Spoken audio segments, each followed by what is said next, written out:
지금까지 뭐 인프라레드에 대한 그런 기본적인 내용을 제가 책으로 설명드렸고요. 이제 노트로 좀 또 빠르게 복습을 해보겠습니다. 그래서 어떤 현대적인 어떤 분광학적인 그러한 방법을 통해서 기존에 예전에 사용하던 어떤 케미컬 테스트, 그죠? 뭐 태운다든지 연소 분석법이라든지 그런 것들을 많이 대체하게 되었다. 즉 그 가장 큰 이유가 이 분광법 자체가 뭐라고요? 그렇죠. non-destructive method죠. 어떤 시료에 손상을 주지 않으면서 찍고 나서 분석을 하고 나서도 그 시료를 특성에 어떤 변화를 전혀 주지 않는 그런 장점이 있고요. 두 번째는 아주 소량, 그죠? 한 1, 2mg 정도만 있어도 모든 시료를 다 분석을 할 수 있다는 그런 큰 장점들이 있습니다. 그렇기 때문에 현대 화학에 있어서 어떤 분광학은 어떤 구조 분석을 하는 데 있어서 굉장히 중요한 그런 툴로서 이용이 된다. 그죠? 그 다음에 스펙트로스코픽 테크닉은 기본적으로 based on, 그죠? 어디에 기반을 두고 있느냐? molecule absorbing energy, 그죠? 기본적으로 분자가 에너지를 흡수하는, 여기서 말하는 에너지란 것은 당연히 빛 에너지입니다. 그죠? 빛 에너지를 흡수를 해서 걔가 분자에 어떤 영향을 주는지 그것을 모니터링 하는 것이 바로 분광학이죠. 맞습니까? 설명을 드렸죠. 그런데 그 빛들 중에서 우리가 어떤 파장대 또는 어떤 에너지대의 빛을 이용하느냐에 따라서 그 각각의 영역대, 파장대, 에너지대의 빛이 분자에 상호작용을 했을 때 분자에 미치는 어떤 영향이 다 다르잖아요. 그죠? 일렉트로닉 트랜지션이 일어날 수도 있고 바이브레이셔널 트랜지션이 일어날 수도 있고요. 기타 등등. 그죠? 그래서 그런 변화들을 우리가 모니터링 하는 것이 바로 분광학이다라고 제가 설명을 드렸습니다. 그죠? 자, 그 다음에 분광학이라는 건 기본적으로 분광학, 그죠? 예, 빛을 나누어서 우리가 이용합니다. 그죠? 따라서 빛을 이용하기 때문에 그 빛이라는 것은 결국 일렉트로마그네틱 레디에이션입니다. 그죠? 이 일렉트로마그네틱 레디에이션, 빛 에너지가 분자와 미치는 영향을 우리가 보는 것이기 때문에 따라서 일렉트로마그네틱 레디에이션에 대한 언더스탠딩이 우선이다. 빛이죠. 빛에 대한 이해가 우선이 돼야 된다. 그런 얘기를 하는 겁니다. 그죠? 따라서 스펙트로스코피는 뭘 모니터하느냐? The changes in energy state of the molecule. 분자의 어떤 에너지 상태를 보는 것입니다. 그죠? 따라서 분자의 에너지 상태와 quantization of energy. 분자 안에 이러한 에너지들이 양자화되어 있다는 것을 우리가 먼저 이해를 해야 됩니다. 이런 부분은 일반화학이나 물리 시간에 여러분들 다 배우고 왔으니까 넘어가도록 하겠습니다. 자, 그래서 일렉트로마그네틱 레디에이션, 즉 빛이 다음과 같은 파장에 따라서 또는 진동수에 따라서 굉장히 넓은 스펙트럼을 갖는다는 것을 다시 한번 느껴주시고요. 우리가 인식하고 있는, 보고 있는 이 비지블 영역은, 가시광선의 영역은 전체 빅 스펙트럼의 아주 극히 일부분이다 라는 것 또한 우리가 잘 알고 있습니다. 그죠? 그래서 이쪽에서 이쪽으로 갈수록, 그죠?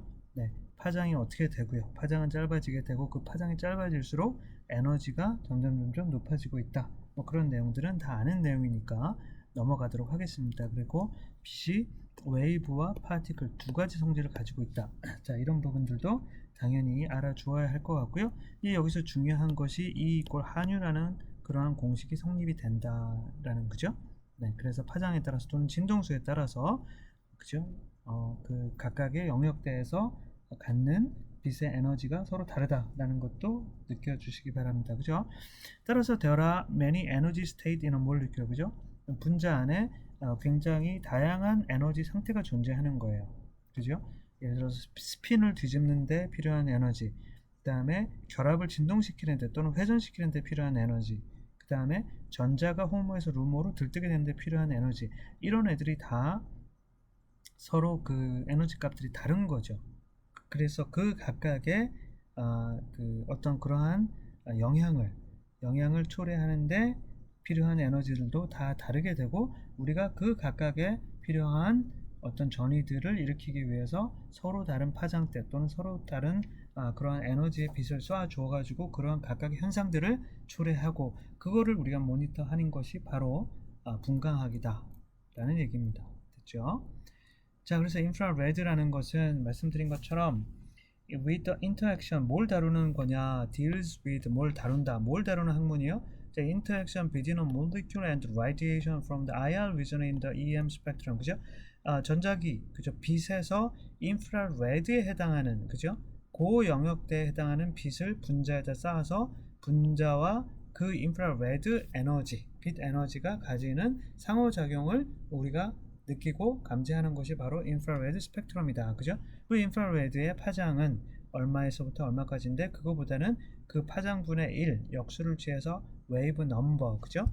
웨이브 넘버라고 하는 걸로 보통 우리가 해석을 하고 그 영역은 약 400에서 4000 웨이브 넘버 단위가 된다. 됐죠?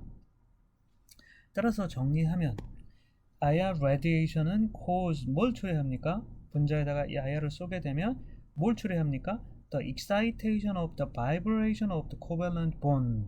이걸 초래하는 거죠. 분자의 결합의 진동을 흔들어 주는 거예요. 그죠? 분자의 진동을 excitation, 초래한다는 얘기죠. 어디에 들어있는? within the molecule. within the molecule. 그죠? 그 분자 안에 들어있는 결합의 진동을 초래한다. 그런데 그러한 진동에는 어떤 게 있다고요? 크게 스트레칭과 밴딩이 있다고 그랬죠. 이 스트레칭 뭔지 알죠? 결합을 따라서 움직이는 거고요. 그 다음에 밴딩은 결합의 그거와 상관없이, 그죠? 예, 결합을 벗어나서 어떤 그 진동이 일어나는 것을 밴딩이라고 합니다. 그죠? 이 스트레칭 안에는 다시 시메트릭과 에이시메트릭이 있고요. 밴딩에는 뭐 트위스팅, 락킹 등등등등 이따 보여드릴게요. 굉장히 많은 형태의 밴딩 모드가 있다 라고 말씀드렸습니다. 그리고 우리가 이 400에서 뭐 1600, 1000 이게 상관없습니다. 대략 한 1400 정도, 4000에서 한 1400 정도까지 영역을 우리가 작용기 영역이라고 하고, 여기는 주로 결합의 스트레칭에 의해서 어떤 피크의 흡수가 일어나게 되고요. 따라서 우리가 얻을 수 있는 정보는 작용기에 대한 정보를 얻을 수 있다. 그러나 이 한 1400대 아래, 1400에서 한 400대까지 그 영역대는 주로 밴딩에 의한 흡수가 일어나는 영역이고, 여기는 작용기보다는 어떤 구조의 미세한 정보를 담아주는 그러한 영역이다. 그래서 이쪽을 핑거프린트 영역이라고 한다라고 했었죠. 그래서 이렇게 보시면, 그죠? 이쪽과 이쪽을 이렇게 나누어서 이쪽에서 우리가 얻을 수 있는 정보와 이쪽에서 얻을 수 있는 정보가 다르다라는 것도 인지를 해주시고요. 우리가 중요한 것은 이쪽이죠. 이쪽을 제일 먼저 봐야 됩니다. 이쪽을 봐서 뭘 알아야 돼? 어떤 작용기가 있구나, 여기 OH가 있구나, 여기 CH가 있구나, 카보닐이 있구나, 이런 것을 빠르게 여러분들이 파악을 하셔야 됩니다. 그죠? 자, 그 다음에 또 이제 중요한 것이 그 IR 액티브 해야지 당연히 이 시그널이 나오겠죠. 그러려면 폴라 해야 돼. 그죠? 다이폴 모멘트를 가지고 있어야 된다는 얘기죠. 근데 대부분의 유기 분자들은 어떻어요? 헤테로아톰을 가지고 있죠. 그 헤테로아톰을 가진다는 얘기가 전기음성도 차이가 있다는 얘기고, 따라서 폴라하죠. 그죠? 이런 애들이 바로 작용기가 되는 겁니다. 그렇죠? 그래서 the most useful information obtained from the IR spectrum까지가 주어져. IR에서 얻을 수 있는 가장 유용한 정보가 뭐라고요? What functional group are present? 어떤 작용기가 있는지, within the molecule, 분자 안에 어떤 작용기가 있는지. 작용기에 대한 정보를 주는 것이 IR이 주는 가장 중요한 정보이다. 우리가 IR을 봄으로써 IR 스펙트럼에서 어떠한 작용기가 들어있는지를 아는 것이 가장 중요하다. 그리고 그 뒤에 자세하게 디테일하게 구조가 뭐 이중결합이 시스인지 트랜스인지 이런 거는 마이너한 부분이라는 거죠. 아셨죠? 네. 자, 그 다음에 또 한 가지 중요한 거, most important things to remember. 여러분들이 IR을 해석하는 데 있어서 기억해 줘야 될 또 한 가지 중요한 사항. When analyzing IR spectrum, IR 스펙트럼을 해석하는 데 있어서 avoid, 피하래. 뭘 피하래? temptation, 유혹. try to assign every peak. 모든 피크들, 여기 봐봐. 피크가 지금 몇 개야? 여기 있지, 여기 있지, 여기 있지, 여기 있지, 여기 있지, 여기 있지, 여기 있지, 여기 있지. 이런 피크들을 다 해석해야 되느냐? 하지 말라는 얘기. 할 수도 없어요. 아무리 전문가들도 이 모든 피크를 다 해석할 수는 없습니다. 왜냐하면 제가 말씀드린 것처럼 이 하나의 결합이라도 그 안에 무수하게 많은 스트레칭과 밴딩 안에서도 굉장히 다양하게 많은 그러한 밴딩 모드가 있는 것이고요. 걔네들이 다 나타나게 되는 거고, 종종은 이게 그 강한 피크에 의해서 오버턴 그 2배에서 가짜 피크가 나고요. 또 어떨 때는 우리가 콤비네이션이라고 해서 V1에서 어떤 피크가 나타나면 V2 에서 각각의 피크가 나타날 때 이 두 개를 더한 값, 예를 들어서 이게 500이고 700이면 1200에서 나타날 수도 있고요. 또 한 번은 빼. 그래서 디퍼런스 700에서 500을 뺀 200에서 피크가 웨이브 넘버에서도 피크가 이런 것들은 다 가짜거든요. 왜 이런 현상들이 나타나냐? 빛이 양자화되어 있기 때문에 그렇습니다. 제가 이런 얘기까지는 상세하게 하고 싶지 않은데 어쨌든 이런 가짜 피크들까지 들어있기 때문에 우리가 모든 피크를 해석할 수도 없고 해석해서도 안 된다는 얘기입니다. 그럼 어떻게? 중요한 피크들, 저랑 강의 시간에 배우게 되는 그런 중요한 피크들 위주로 해석을 하면 충분하다는 얘기입니다. 아셨죠? 네, 그런 정도에서 보면 될 것 같고요. 그 다음에 이제 또 한 가지 우리가 IR에서 반드시 기억해야 될 사항이 바로 후크 법칙입니다. 제가 이제 여러분들을 안 까먹게 하려고 후크 선장의 법칙, 애꾸는 후크 선장의 법칙이라고 제가 보통 붙이는데 이 사람은 진짜 선장은 아닙니다. 네, 까먹지 말라고. 후크 선장, 후크 선장의 법칙. 그러면 까먹지 않겠죠. 그래서 요 핵심은 뭐냐? 얘가 그 스프링 얘가 제가 설명드렸잖아요. 그죠? 양쪽에 추가 달려 있고 거기에 스프링이 있는데 그 스프링의 세기를 지금 폴스턴트 K라고 하는 힘의 세기를 좀 표현한 거예요. 그럴 때 이 웨이브 넘버가 이 식은 외우지 않아도 돼요. 근데 그 의미만 아시면 돼. 이게 reduced mass예요. 여러분들 물리 시간에 배웠을 거예요. 어쨌든 이게 질량이고요. 이게 힘입니다.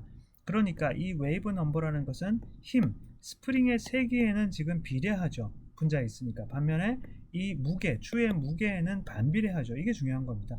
그러니까 제가 앞서서 책에서 말씀드린 것처럼 추의 무게가 점점 무거워질수록 웨이브 넘버는 작아지게 되는 거죠. 그래서 제가 CH하고 CT를 설명을 드렸습니다. 반면에 스프링의 세기가, 즉 결합의 세기가 점점 커지면 커질수록 이 웨이브 넘버는 더 커진다는 얘기입니다.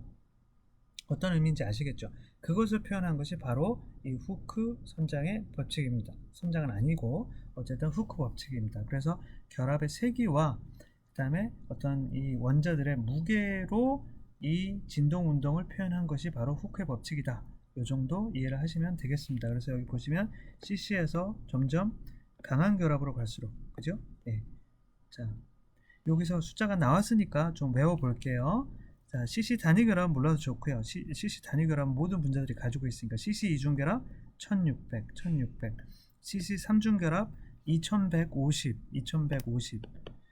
교수님 여기 2200이라고 되어 있는데요. 상관없습니다. 2150이나 2200이나 거의 비슷한 거예요. 어쨌든 뭐 2200대 또는 2150대 CC 3중 결합, 1600대 CC 2중 결합 영역을 기억을 해달라는 얘기죠.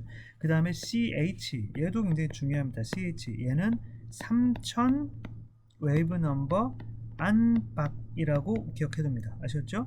안박. 자, 여기서 안박이 여기 굉장히 중요한데요. 이 sp3의 탄소의 혼성에 따라서 얘가 안박이 결정이 됩니다. 그러니까 완전히 탄소가 단일 결합으로만 되어 있는 그러한 탄소에 붙어 있는 H라고 한다면 3000을 절대 넘지 않아요.